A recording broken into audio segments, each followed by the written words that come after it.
Hello, John Bloodworth, Gentleman Crafter here, back with another card sketch layout, and this time I'm going to be changing up this card sketch layout as I work. Now I'm starting with this design, which has the 3 vertical strips coming down from the top, and I'm going to be using the Stamperia Oriental papers. Now this card sketch layout actually works 3 different ways, coming from the top, coming from the side, or coming from the bottom. And you'll see as I work through this project how that thought process changed a bit.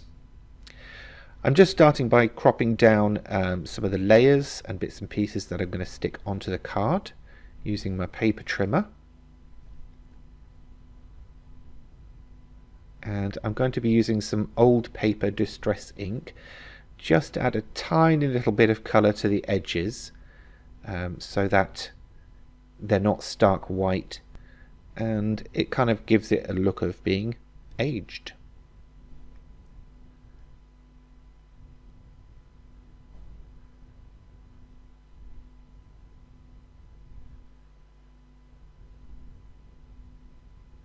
If you'd like the full measurements or the detailed measurements for this particular card layout, then please do head over to my blog, gentlemancrafter.com.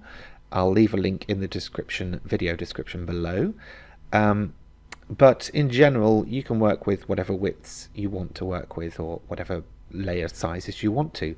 It's just an idea to get past any creative blocks that you've got. This is the 5th in the series. Obviously there are 4 more already, so if you haven't seen those, please do check them out. And of course do come back in coming weeks, as I will be having more of these available on this channel.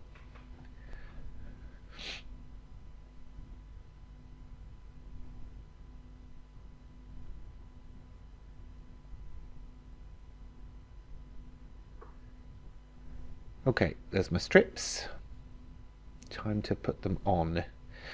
And I'm going to be drawing a line about 1/4 inch from the edge of the decorative paper.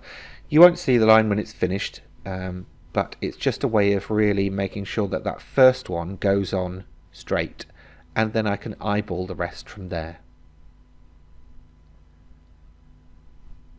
It's much better to be creative than precise, because this is a handmade card.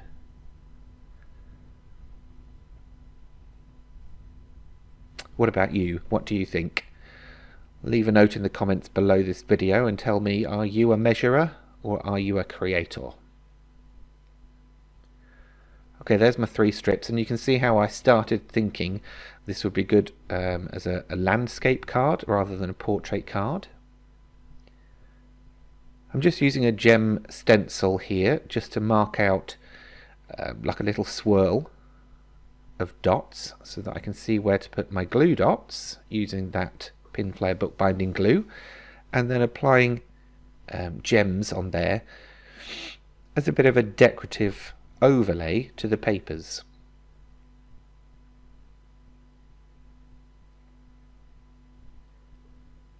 In previous creations, quite often the gems will be a straight line that matches the background or the layers, but on this instance I wanted to create something that was different and that would be eye-catching.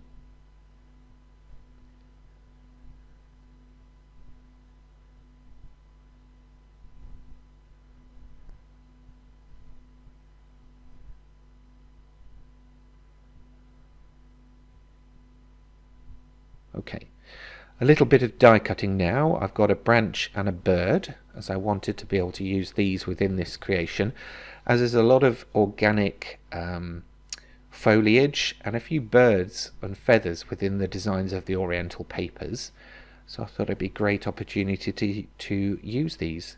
Can't honestly remember where I got them from. I have a suspicion they were freebies on the cover of a magazine, as that's where I've got a lot of my dies from. But yeah, any branch and any bird will do, really. So I've got the word love, and I've used some distress ink to colour a piece of white cardstock, and I'm running those through.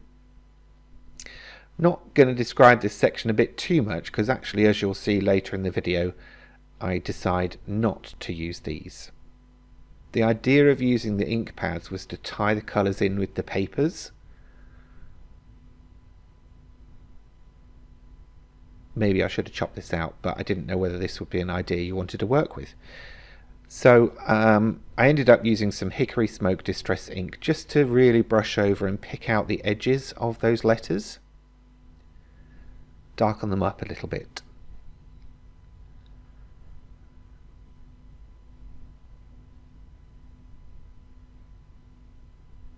Okay, so that's where the branch is going to go.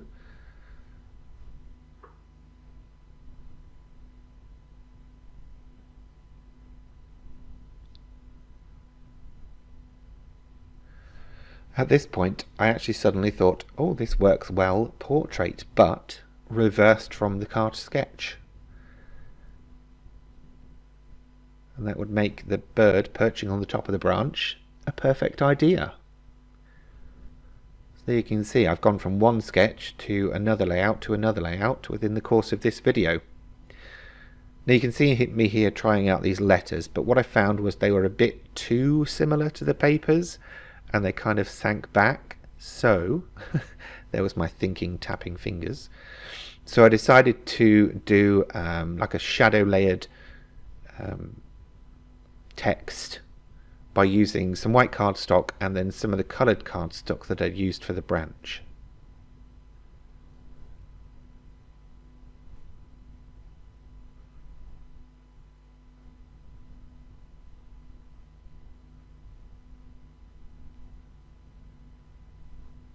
It's always interesting to see how a card ends up, even though you start out with a card sketch and an idea.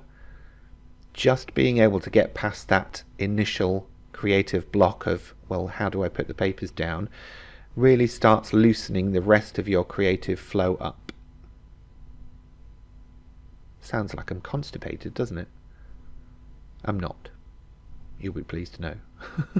I'm not sure if you will be. I think I might be just gibbering now.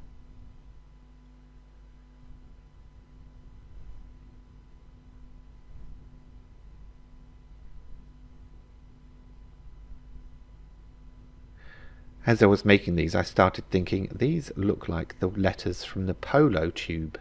You know, the mints? Not sure if you get them in your country. Obviously in the UK, a lot of people will know the polo logo. But yeah, if you don't, look it up online. You'll see what I mean.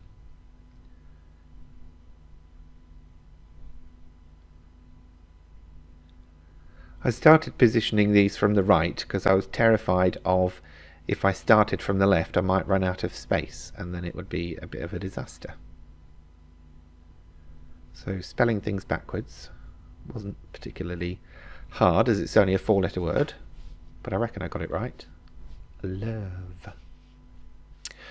Okay, so there you go. I hope you've enjoyed this one. Not too stringent when it came to the layout, but I think it really worked out in the end. What do you think? Feel free to leave a comment in the comments section below. And in the meantime, thanks for watching, and I will hopefully see you next time. That's it for this time. If you've enjoyed this video, please remember to give it a thumbs up. And if you have any questions, feel free to leave them in the comments section below.